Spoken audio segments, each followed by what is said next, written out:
मैंने 100 से भी ज्यादा डेड बॉडीज को ठिकाने लगाया है। डेड बॉडीज स्कूल की बच्चियों की, बॉडीज बहुत सारी फीमेल की। मैंने उनको जमीन में दबाया है, मैंने उनको डीजल डालकर आग लगाई है और ये काम मैंने 19 साल तक किया है। ये स्टेटमेंट है धर्मास्थला के एक एक्स सैनिटेशन वर्कर का, जिसने ये बयान 11 साल के बाद दिया है। जुलाई 11, 2025 कर्नाटका के बेलथांगड़ी कोर्ट के बाहर एक आदमी आता है फुल सिक्योरिटी के साथ। उसकी पूरी बॉडी ब्लैक कपड़ों से कवर्ड थी, इंक्लूडिंग हिज फेस। उसके हाथ में एक काले रंग का बैग था जिसमें थी इंसान की हड्डियां एंड अ ह्यूमन स्कल। उसने मजिस्ट्रेट के सामने कहा, मैं आपको ऐसी और जगहों पर लेकर जा सकता हूँ जहाँ आपको ऐसी और हड्डियां मिलेंगी जिनको मैंने ही दबाया था, बट ये सब मैंने अपनी मर्जी से नहीं किया था, ये मुझसे करवाया गया था। अगर आप मुझे मेरी और मेरी फैमिली की सेफ्टी एश्योर करवाओगे तो मैं आपको उस जगह पर लेकर जा सकता हूँ जहाँ मैंने डेड बॉडीज को दबाया था। तो 1995 से लेकर 2014 तक धर्मास्थला के मंजूनाथ टेम्पल में एक सैनिटेशन वर्कर काम किया करता था, जिसकी आइडेंटिटी को कॉन्फिडेंशियल रखा गया है फॉर हिज सेफ्टी, और हम यहाँ पर उसको मिस्टर ब्रेव कहकर एड्रेस करेंगे। तो मिस्टर ब्रेव का काम था टेम्पल के आसपास का एरिया और उसके पास से बहने वाली नेत्रावती रिवर के आसपास का एरिया को क्लीन रखना। अकॉर्डिंग टू हिम, जब वो पहली बार 1995 में अपने काम पर आए थे तो उन्होंने कई बार नेत्रावती रिवर में डेड बॉडीज को बहते हुए देखा था और उन डेड बॉडीज में मैक्सिमम फीमेल होती थी और उनकी बॉडी पर या तो बहुत कम कपड़े होते थे और या फिर बिल्कुल भी नहीं होते थे। पहले तो उन्हें लगा कि ये शायद कोई एक्सीडेंट के केस होंगे या फिर कोई सुसाइड के केस होंगे, लेकिन जब ये बहुत ही ज्यादा फ्रीक्वेंटली होने लगा तो उन्हें भी इस पर शक हुआ और उन्होंने पहली बार अपने सुपरवाइजर से बात की। उन्होंने अपने सुपरवाइजर को बोला कि हमें इस बारे में पुलिस को खबर करनी चाहिए। तो इस पर उनके सुपरवाइजर ने बोला कि ऐसा कभी करने की सोचना भी मत, और उसके बाद उसने मुझे बहुत ही बुरे तरीके से पीटा।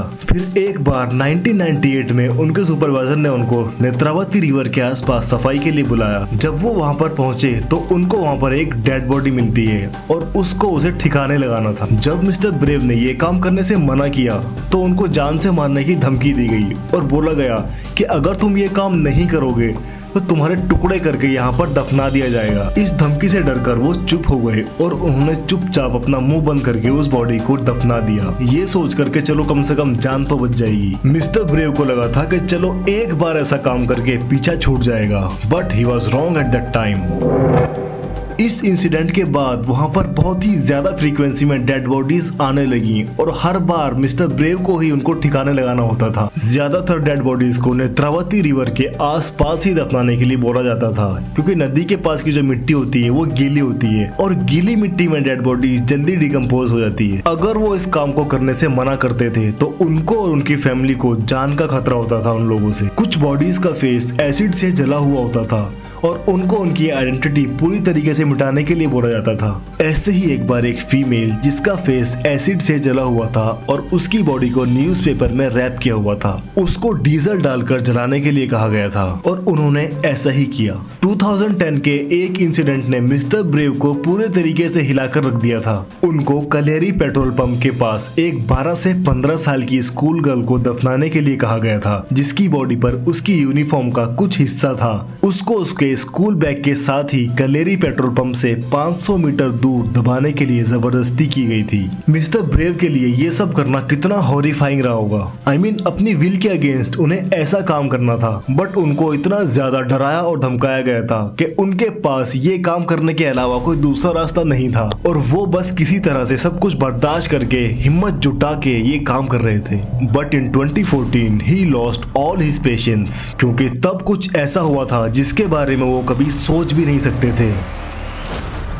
1995 से लेकर 2014, I mean 19 years is a long time. It's almost 2 decades. तो क्या ये काम इतने लंबे टाइम से अभी तक हो रहा था? So the answer is yes. In 2014, he came to know that उनके relatives में से एक बच्ची को असॉल्ट किया गया था और इस इंसिडेंट ने उनको इतना ज्यादा डरा दिया था कि in December 2014 he left Dharmasthala with his family overnight और वो किसी दूसरी जगह पर जाकर अपनी फैमिली के साथ अपनी आइडेंटिटी बदल कर रहने लगे थे। बट वहां जाकर भी रहना उनके लिए आसान नहीं था क्योंकि इतने सालों तक उन्होंने जो काम किए थे उसकी वजह से उनको रातों को नींद नहीं आती थी। उन्हें हर पल अपने किए पर रिग्रेट होता था, गिल्ट फील होता था। उन्हें ऐसा फील होता था कि जितने लोगों को भी उन्होंने दबाया था वो सब आकर उनसे इंसाफ मांगते हैं। मिस्टर ब्रेव बस हर पल यही सोचते रहते थे कि कैसे वो उन लोगों को इंसाफ दिला सकते हैं, लेकिन वो ये भी जानते थे कि जिन लोगों ने उनसे ये काम करवाया था वो लोग कितने ज्यादा पावरफुल थे।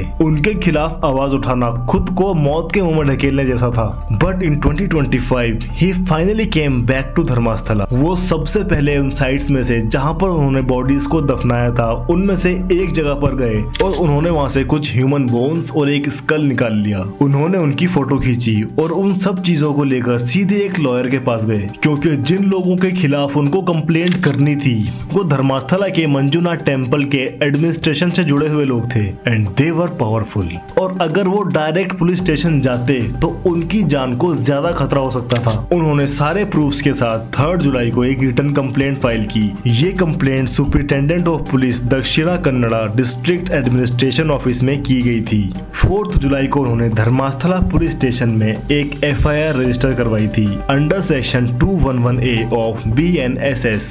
और 11 जुलाई को मिस्टर ब्रेव अपने लॉयर और पुलिस की सिक्योरिटी के साथ बेलथांगड़ी कोर्ट के बाहर पहुंचते हैं। जैसा कि मैंने आपको स्टार्टिंग में बताया ही था, मिस्टर ब्रेव ने 15 ऐसे स्पॉट्स आइडेंटिफाई किए जहां पर उन्होंने 1995 से लेकर 2014 तक डेड बॉडीज को दफनाया था। जुलाई 29 पहली बार आइडेंटिफाइड साइट में से पहली साइट को खोदना शुरू किया गया, बट यहाँ से SIT को कुछ भी नहीं मिला। ऐसे ही एक एक करके बारी बारी से खोदना शुरू किया गया। 31 जुलाई आइडेंटिफाइड साइट नंबर 6 जो कि नेत्रावती रिवर के पास ही है, वहां से SIT को 15 ह्यूमन बोन्स मिली। इस पॉइंट पर सबको मिस्टर ब्रेव की कही गई बातों पर यकीन पक्का होने लगा था। इसके बाद 4 अगस्त 2025 साइट नंबर 11 नेत्रावती घाट जो कि धर्मास्थला हाईवे के पास है, वहां से they found a human skull, कुछ bones, a rib, a knotted sari and male slippers. Site number 13 के बारे में मिस्टर ब्रेव ने SIT से कहा कि यहाँ पर